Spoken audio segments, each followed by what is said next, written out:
भोले बाबा के चरणों में कोटि कोटि प्रणाम। मैया पार्वती के चरणों में कोटि कोटि प्रणाम। सभी देवी देवताओं के चरणों में कोटि कोटि प्रणाम। दोस्तों, आप सभी के बीच में बहुत ही प्यारा सी भजन सुनाने जा रही हूँ। अगर आप सभी को अच्छा लगे तो वीडियो को लाइक शेयर एंड कमेंट कीजिएगा। चैनल पर नए होंगे तो चैनल को प्लीज सब्सक्राइब जरूर कीजिएगा। दोस्तों,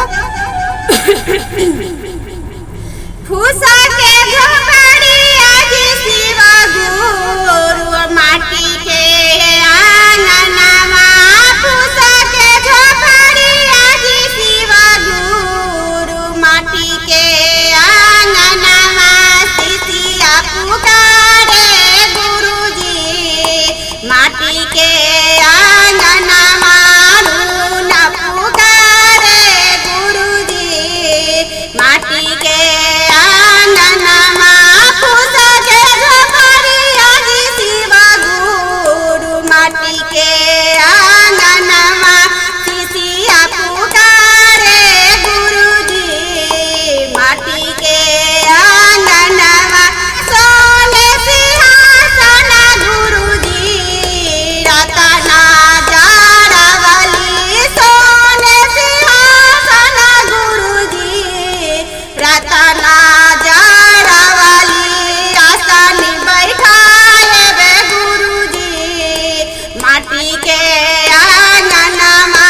सिसिया पुकारे गुरुजी माटी के आंगनवा।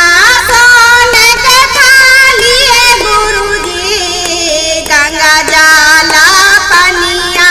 सोने के थालिए गुरुजी गंगा जाला पनिया। चरण पखारब गुरुजी माटी के आंगनवा।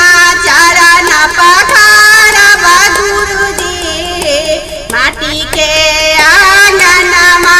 सिसिया पुकारे गुरुजी माटी के आंगनवा।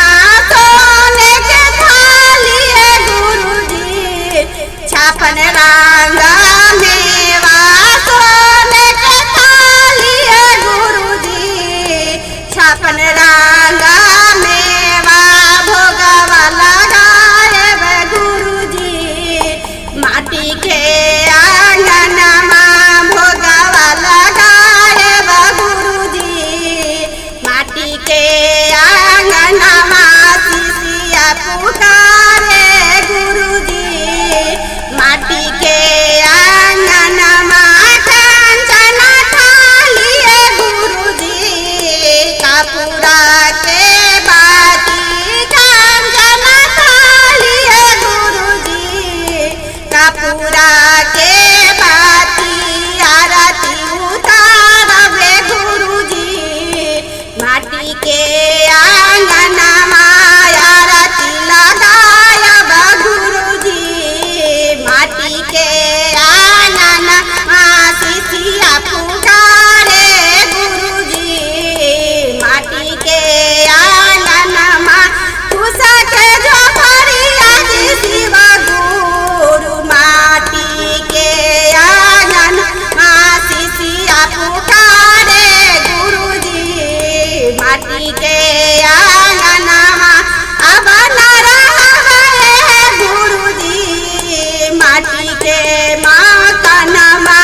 अब न रहबे गुरुजी माटी के